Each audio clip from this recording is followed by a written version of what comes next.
Hey, good to have you back. It's Stuart. So today I want to spend a bit of time just talking about a very common observation I see from many businesses, which is how do you turn client problems into real business profits?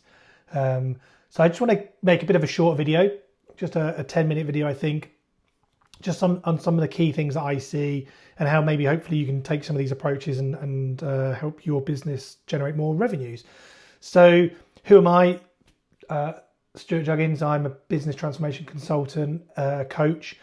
I focus in and around the recruitment industry mainly. I've been in it for well over 13 years, but I've been a business leader, business coach, consultant for, I don't know, over 20 years.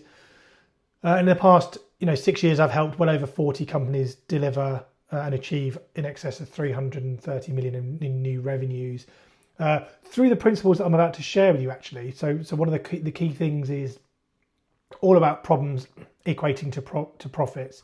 So what does that mean?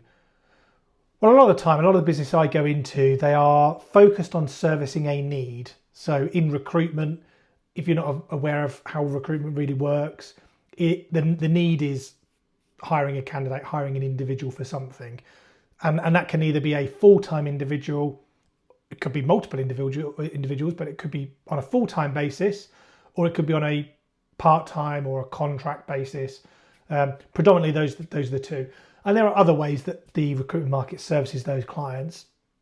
But the core product, if you like, is people, placing people. Now, what I see time and time again in recruitment and even in other services based businesses that I've worked across.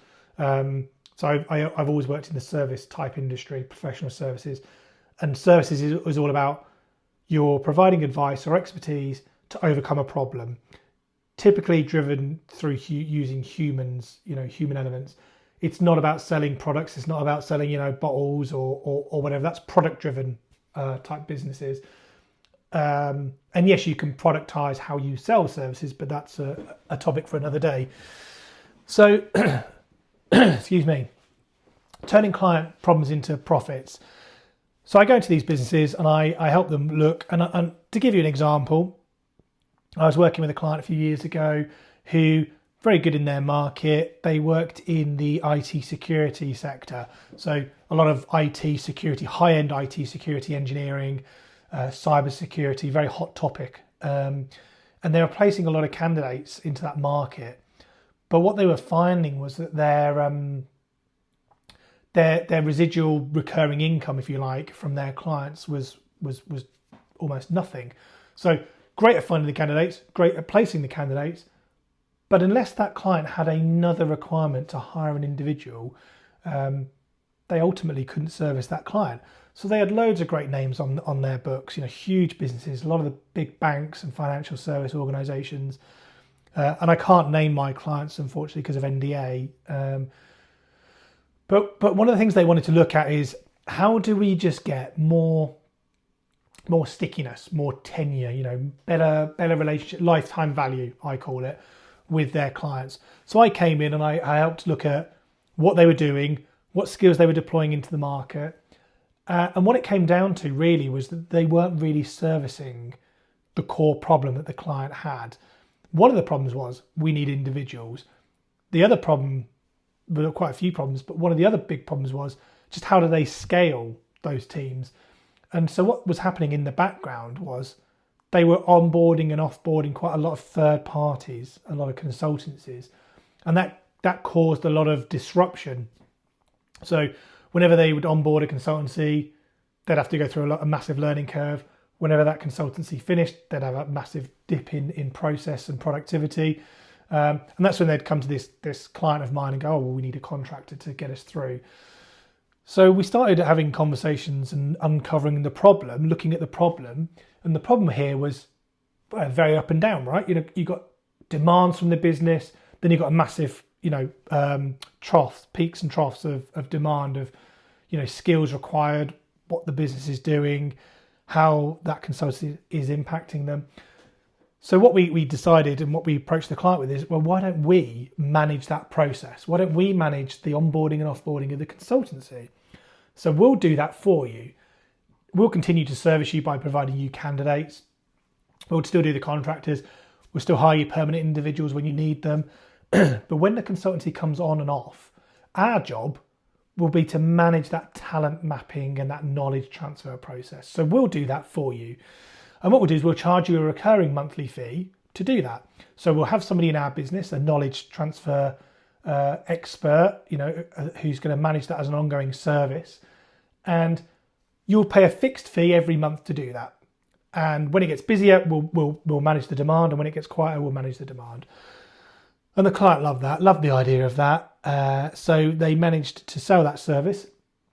It wasn't a really expensive service. I think it was around $8,000 to $9,000 a month. That's pounds, so about $12,000-13,000 a month.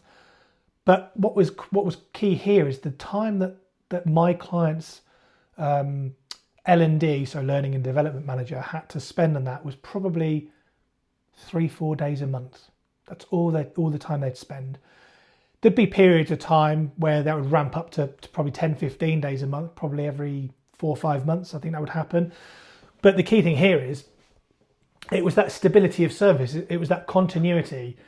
That client, who was a big bank, was like, well, that problem's no longer on our radar. We don't have to think about that. So we can just focus on our core activity. We can be better at what we do. We can focus on our cyber maturity and stuff I don't really understand, if I'm being totally honest.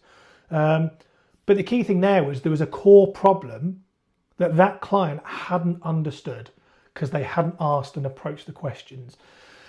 So we managed to get that, my client, probably another 120, 130K of revenue a year. The margins were around 70-80%. Why? Because the cost was already factored. Now, what this led to was my client ended up becoming far more valued by that bank, so that they started being invited into other conversations around hiring needs, trend analysis, target candidate mapping, organizational design. And these were things that my client couldn't do, but they knew partners who could. And where my client was positioned, it was then to facilitate that as a single channel. And on each one of those, they were able to drive more value. And then over a period of about 2-3 years, they transitioned into doing a lot of those things internally or hiring the consultants themselves. But it all started with that problem-based approach. And that's one thing I just try and drive into every business I work with and every consultant that I coach. And I've coached well over 700 plus consultants over the past 6-7 years. And I've had big teams work for me. It's that problem. What is the problem? Don't assume, go away and understand, probe, question, fact find, test, measure, be consultative, be solution oriented. And this applies in everything in life, right? One of my hobbies, going off on a tangent, is rebuilding engines of all things. I find it quite therapeutic because it's a problem solving thing. Historically I was an engineer, but it's that problem solving approach. And those principles apply in business throughout. Do not assume you know what the problem is. Test and validate. Do not assume that the problem that you're fixing today is going to exist in 6-12 months. It won't. It will change and evolve, as should your services. So by taking this problem-based approach, we can increase our profits, right? Value is created when pain is removed. And the bigger the pain, the more value, quite simply.